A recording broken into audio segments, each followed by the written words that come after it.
மௌலவி அப்துல் பாசித் புகாரி அவர்கள்ட்ட இருந்து ஹலால் ட்ரிப் அப்படிங்கிற ஒரு அனௌன்ஸ்மெண்ட் கடந்த ஒரு மாதத்துக்கு முன்னாடி வரும். இந்த அனௌன்ஸ்மெண்ட் வந்தோன்னா நாம ரொம்பவே எக்ஸைட்மெண்ட்டாக இருந்தோம். ஏன்னு சொன்னால் அந்த ஹலால் ட்ரிப் அப்படிங்கிற அந்த போஸ்டரில் சொல்லப்பட்ட விஷயங்கள் கூடுதலான ஒரு எதிர்பார்ப்பை ஏற்படுத்துச்சு. அதாவது no phones, no scrollings, no filthy talks, midnight தஸ்கியா, கேம்ப் ஃபயர், ட்ரெக்கிங் இப்படின்னு சொல்லி அதில் சொல்லப்பட்டிருந்த விஷயங்கள் ரொம்பவே அங்கே போய் பார்க்கணும் அப்படிங்கிற ஒரு எதிர்பார்ப்பு நமக்கு இன்னும் அதிகரிச்சுட்டே இருந்துச்சு. ஸோ நாமளும் அந்த ட்ரிப்காக வெயிட் பண்ணிட்டு இருந்தோம். இந்த ட்ரிப்க்கு பர் ஹெட்க்கு 13,000 ஃபிக்ஸ் பண்ணியிருந்தாங்க. சரியா கடந்த Thursday நைட் என்ன செய்யணும் சொன்னால் இந்த ட்ரிப்காக நம்ம கிளம்புறோம். பிரீமியமான ஏசி ஸ்லீப்பர் பஸ் சென்னையிலிருந்து கிளம்புது. இந்த ட்ரிப்க்கு ரெஜிஸ்டர் பண்ணவங்க ஏபிபியோட டீமுக்கு அப்புறம் யூடியூப் டீம் அப்படின்னு சொல்லி 2 டீம் வர வச்சிருந்தாங்க. அதாவது நம்ம கஸ்வா டிவி நெட்வொர்க் அப்புறம் லீ டிவி நெட்வொர்க் அவங்களை கூப்பிட்டுருந்தாங்க. ஸோ இவங்க எல்லாம் சேர்த்து கிட்டத்தட்ட ஒரு 46 பேர் என்ன செய்யறோம் அப்படின்னு சொன்னால் மூணாருக்கு கிளம்புறோம். ஃப்ரைடே மார்னிங் வந்து மூணாரில் ரீச் ஆகிட்டோம். மூணாருடைய கிளைமேட் வந்து ரொம்பவே எக்ஸைட்டிங்காக இருந்துச்சு, ரொம்பவே சூப்பராக இருந்துச்சு. மூணார் போய் இறங்கிட்டோம். இறங்கினதுக்கு அப்புறம் ரொம்ப லக்ஸரியான சூப்பரான ஒரு ரிசார்ட்டில் ரூம் போட்டிருந்தாங்க. அங்கே போயிட்டு ரிலாக்ஸ் பண்ணிட்டு நல்ல ஒரு பிரீமியமான ஃபுட் பஃபர் சிஸ்டமில் நல்ல திருப்தியான அளவுக்கு சாப்பிட்டுட்டு அடுத்து என்ன நடக்க போகுது அப்படிங்கிற எக்ஸைட்மெண்ட்ல வெயிட் பண்ணிட்டு இருந்தோம். ஸோ நாங்கள் போகும்போது கிட்டத்தட்ட ஃப்ரைடே ஜும்மாவுடைய நாள். ஆனால் பயணத்தில் இருக்கும்போது நமக்கு ஜும்மா தொழ வேண்டிய அவசியம் இல்லை அப்படிங்கிறனால எல்லாரையும் லுஹரா தொழ சொல்லிட்டாங்க. ஸோ நாங்கள் லுஹர் அசுர் ஜமகசூர் ஜமாதா தொழுதுட்டு அடுத்து என்ன நடக்க போகுது அப்படிங்கிற எக்ஸைட்மெண்ட்ல வெயிட் பண்ணிட்டு இருந்தோம். ஸோ எங்களெல்லாம் ரெஸ்ட் எடுக்க சொல்லிட்டு கொஞ்சம் நேரத்தில் மகரிபுக்கு அசம்பிள் ஆக சொன்னாங்க. ஸோ நாங்கள் மகரிபுக்கு கொஞ்சம் முன்னாடி அசம்பிள் ஆகிறோம். அங்கே நிறைய கேம்ஸ் இந்த விஷயத்தை இந்த ட்ரிப்பை இன்னும் அழகாக்குற மாதிரி நிறைய புதுசான விஷயங்கள்லாம் அவங்க பிளான் பண்ணதை ரொம்பவே சூப்பராக பண்ணாங்க. குயிஸ் கேம்ஸ் வச்சு நடத்தினாங்க. அண்ட் வந்து நிறைய விஷயங்கள் நிறைய பேர் பேசினாங்க. லீ டிவி நெட்வொர்க்ல இருந்து லீ பேசினாரு, அப்புறம் நம்ம கஸ்வா டிவியில் அந்த அனஸ் பேசினாரு, அப்புறம் வந்துட்டு அங்கே வந்திருந்த சகோதரிகள் நிறைய பேர் அவங்களுடைய எக்ஸ்பீரியன்ஸ்லாம் ஷேர் பண்ணாங்க. அதுக்கப்புறம் மஹரிப் இஷா ஜமாத்தா நாங்கள் ஜம்மு கசர் செஞ்சுட்டு மௌலவி அப்துல் பாசித் புகாரி அவர்கள் ஒரு சின்ன கிளாஸ் எடுக்கிறாங்க. கிளாஸில் எல்லாருமே நாங்கள் பங்கெடுத்துக்கிட்டோம். நிறைய விஷயங்களை டிஸ்கஸ் பண்ணோம். அந்த ஸ்பீச்சுக்கு பின்னால் நிறைய விஷயங்கள் தெரிஞ்சுக்கிட்டோம். அதுக்கப்புறமா நாங்கள் ரொம்ப எக்ஸைட்டாக எதிர்பார்த்துட்டு இருந்த முக்கியமான விஷயம் சொன்னால் கேம்ப் ஃபயர். ஏன்னா கேம்ப் ஃபயர் அப்படின்னு சொன்னோன்னா நாம் நினைக்கிற மாதிரி வழக்கமான கேம்ப் ஃபயர் இல்லை. அதாவது மியூசிக், சாங்ஸ், சினிமா, ஆடல், பாடல் அப்படின்னு சொல்லி வழக்கமான கேம்ப் ஃபயர் இல்லை. இது ரொம்பவே வித்தியாசமான கேம்ப் ஃபயர், ரொம்பவே சூப்பரான கேம்ப் ஃபயர் அப்படின்னு சொல்லட்டும்.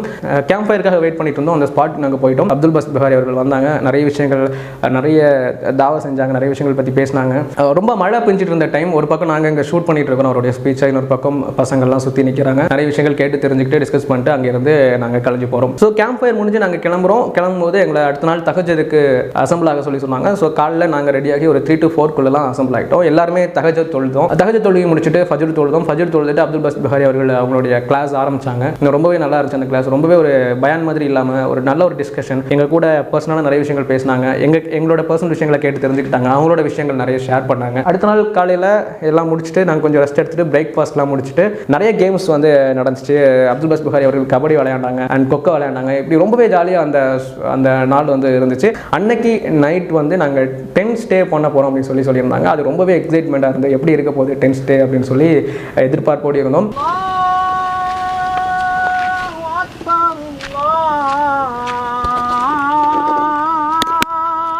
ஸோ கிட்டத்தட்ட மகரிப் நேரம் நெருங்கிடுச்சு. மகரிப் தொழுதுட்டு அங்கேருந்து நாங்கள் நிறைய விஷயங்கள் புதுசாக எங்களுக்குள்ளே பேசிக்கிட்டோம். எங்களுக்குள்ளே நிறைய விஷயங்களை தெரிஞ்சுக்கிட்டோம். எங்களுக்குள்ளே நிறைய விஷயங்களை ஷேர் பண்ணிக்கிட்டோம். நஷீஸ் பாடினாங்க பசங்க, குரான் ஓதுற போட்டி அப்படின்னு சொல்லி என்னென்ன விஷயங்கள் அங்கே இன்னும் இந்த டூரை வந்து அழகாக்குமோ, ட்ரிப்பை அழகாக்குமோ அதெல்லாம் செஞ்சு ரொம்ப எங்கேஜிங்காக இந்த ட்ரிப் நகர்ந்துகிட்டே இருந்துச்சு. 3 நாள் டூரில் 2 நாள் முடியக்கூடிய தருணம். அப்துல் பாசித் புகாரி எங்களுக்கு அடுத்த ஒரு தஸ்கியா மிட் நைட்டில் கிட்டத்தட்ட ஒரு 12 o'clock மேலே அந்த தஸ்கியா நடக்குது. ஒரு 20 minutes பேசுகிறாங்க. சூப்பராக இருந்துச்சு தஸ்கியா. நிறைய விஷயங்கள் புதுசாக இருந்துச்சு. அந்த எக்ஸ்பீரியன்ஸே ரொம்ப நல்லா இருந்துச்சு. அதாவது கிட்டத்தட்ட ஒரு ஃபாரஸ்ட் நடுவில் டார்க் லைட்டில் கேமராக்கான லைட்ஸ், அதுக்கப்புறம் அந்த டென்ட்டில் இருந்த ஒரு சில லைட்ஸை தவிர வேறு எந்த லைட்ஸுமே இல்லை.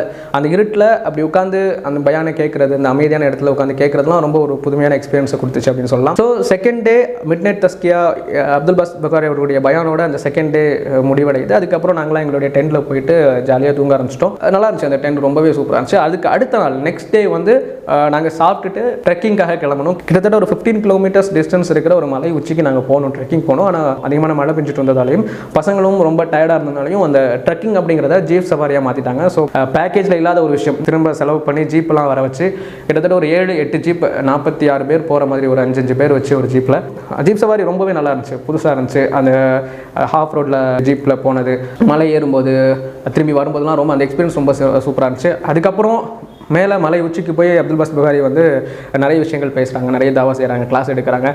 அண்ட் இதில் ஒரு விஷயம் வரலாம், ஏன் இவ்வளோ தூரம் போய் மலையில் போய் தான் பயான் கேட்கணுமா, கீழே உட்காந்து கேட்டால் ஆகாது அப்படின்னு சொல்லலாம். ஆனால் உண்மைக்குமே வந்து அந்த எக்ஸ்பீரியன்ஸ் வந்து ரொம்ப நல்லா இருந்துச்சு. அல்லாஹ்வுடைய வார்த்தைகளை, அந்த குர்ஆன் வசனங்களை, ஹதீஸ்களை வந்து அமைதியான ஒரு இடத்துல, அதாவது பறவைகளுடைய சத்தங்கள் மட்டும் காதில் ஒலித்து கொண்டு இருக்கிற நேரத்தில் ஒரு அமைதியான ஒரு சூழலேருந்து கேட்குறது ஒரு மனதுக்கு ஒரு மாதிரியான ரிலாக்ஸேஷன், அமைதியை கொடுத்துச்சு அப்படின்னு சொல்லணும். ரொம்பவே நல்லா இருந்துச்சு அந்த எக்ஸ்பீரியன்ஸ் எல்லாமே. ஸோ அதெல்லாம் முடிச்சுட்டு நாங்கள் வந்து கீழே இறங்க போகிறோம் அப்படிங்கிற ஒரு சிச்சுவேஷன் வருது. நாங்கள் கீழே இறங்க போகிறோம் அப்படிங்கும்போது எல்லார் மனசுலையும் ஒரு வருத்தம் இருந்துச்சு. ஏன்னு சொன்னால் நாங்கள் மலையிலேருந்து கீழே இறங்கின உடனே எல்லாரும் எங்களுடைய ஊரை பார்த்து நாங்கள் கிளம்ப போகிறோம் அப்படிங்கிறது தான் இங்கே விஷயம். அதை விட தாண்டி நாங்கள் அப்துல் பாசித் புகாரி அவர்களோடு இந்த 3 நாள் பயணத்தில் இருந்தோம், ட்ராவல் பண்ணோம். அதை அவரை விட்டு நாங்கள் பிரிய போகிறோம் அப்படிங்கிறது எல்லாருக்குள்ளேயும் ஒரு வருத்தத்தை ஏற்பட்டுச்சு. ஏன்னா அந்தளவுக்கு கவனிச்சுக்கிட்டாங்க, பார்த்துக்கிட்டாங்க, நிறைய விஷயங்கள் பார்த்து செஞ்சாங்க.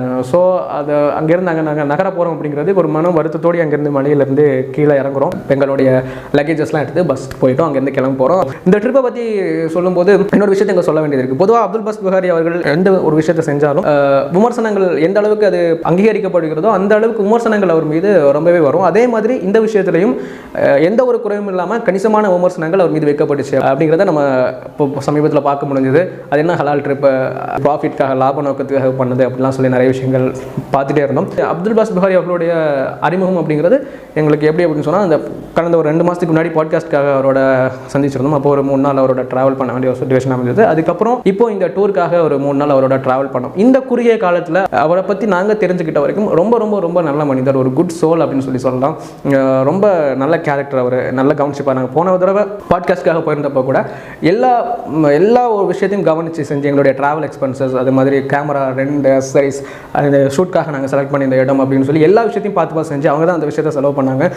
இந்த விஷயத்துலையும், இந்த டூர் விஷயத்துலையும் நாம கேள்விப்பட்ட வரைக்கும் 13,000 ஃபிக்ஸ் பண்ணியிருந்தாங்க. ஆனால் எல்லாருக்கிட்டையும் அவங்க 13,000 அமௌண்ட் வாங்கலை அப்படின்னு சொல்கிறாங்க. நாங்கள் விசாரிச்சு அந்த பசங்க கேட்டு தெரிஞ்சுக்கிட்ட வரைக்கும் அவங்களால கொடுக்க முடியாத நிறைய பேர் இருந்தாங்க. அவங்களுக்குலாம் 8,000 கொடுத்து வந்தவங்க இருந்திருக்காங்க, 9,000 கொடுத்து வந்தவங்க இருந்திருக்காங்க, 6,000 கொடுத்து வந்தவங்க இருந்திருக்காங்க, 5,000 கொடுத்து வந்தவங்க இருந்திருக்காங்க. இப்படின்னு சொல்லி அவங்களால முடிஞ்ச அளவுக்கு தான் கூப்பிட்டு வந்திருக்கிறாங்க. இதெல்லாம் பார்க்கும்போது இது ஒரு லாப நோக்கத்துக்காக செஞ்ச மாதிரி தெரியல. இன்னும் நான் அப்துல் பாசித் புகாரி அவர்களுடைய டீமில் ஒரு சகோதரர்கிட்ட கேட்டேன், அவரோட ஃப்ரெண்ட் ஒருத்தர்கிட்ட கேட்டேன், ஏன் இவ்வளோ செலவு பண்ணி இந்த ஜீப் சஃபாரிலாம் அரேஞ்ச் பண்ணும்போது கேட்டேன், எதுக்காக பேக்கேஜில் இல்லாத விஷயத்துக்குலாம் இவ்வளோ செலவு பண்ணுறீங்க அப்படின்னு சொல்லி கேட்கும்போது அவங்க சொன்ன விஷயம் என்னன்னா, நாங்கள் எங்களுடைய ஈமானை அதிகரிச்சுக்கணும் அப்படின்னு விரும்புகிறோம், அது மாதிரி உங்களுடைய ஈமானையும் அதிகரிச்சுக்கணும் அப்படிங்கிற ஒரு புது இனிஷியேட்டிவ் எடுக்கணும் அப்படின்னு நினச்சோம். அதுக்காக தான் இதை செய்கிறோம், இதில் ப்ராஃபிட் அப்படிங்கிற நோக்கம்லாம் இல்லை அப்படின்னு சொல்லி சொன்னாங்க. ரொம்பவே சந்தோஷமாக இருந்துச்சு, ரொம்பவே ஆச்சரியமாக இருந்துச்சு. ஏன் நம்ம இதை இவ்வளோ தூரம் பேசுகிறோம்னு சொன்னால், இவ்வளோ தூரம் செஞ்சு கிட்டத்தட்ட ஒரு 2.5 லட்சம் அதிகமாக செலவு பண்ணியிருக்காங்க. அப்துல் பாசித் புகாரி தன்னுடைய சொந்த பணத்தை இந்த பயணத்துக்காக செலவு பண்ணியிருக்காங்க அப்படின்னு சொல்லி நம்ம கேள்விப்பட்டோம்.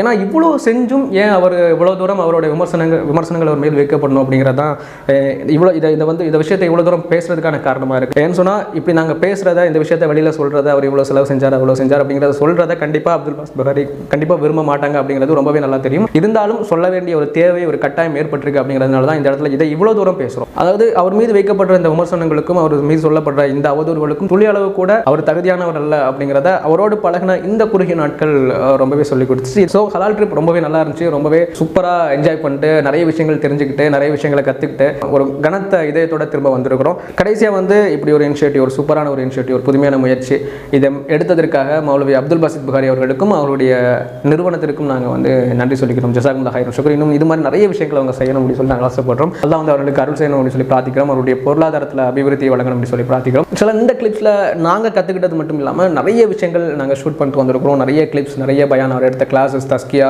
அப்படின்னு சொல்லி எக்கச்சக்கமான விஷயங்கள் இன்ஷால்லா தொடர்ச்சியாக ரிலீஸ் ஆகிருக்கு. மௌலவி அப்துல் பாசித் புகாரியோட அஃபிஷியல் பேஜ்லையும் நம்மளுடைய எகஸ்வா டிவிலையும் அப்புறம் லீ டிவி நெட்வொர்க்கில் ஒரு லாக் இன்ஷால்லா ரிலீஸ் ஆகிருக்கு. இப்படி நிறைய விஷயங்கள் நீங்கள் பார்க்க போகிறீங்க, நிறைய விஷயங்களை தெரிஞ்சுக்க போகிறீங்க. இன்ஷால்லா காத்துடுங்க, நிறைய விஷயங்கள் உங்களுக்கு சேர்ந்து கொண்டே இருக்கும். இன்ஷால்லா மற்றொரு நிகழ்ச்சியில் சந்திக்கலாம். அதுவரை உங்களிடம் விடைபெறுவது நான் உங்கள் சவன்.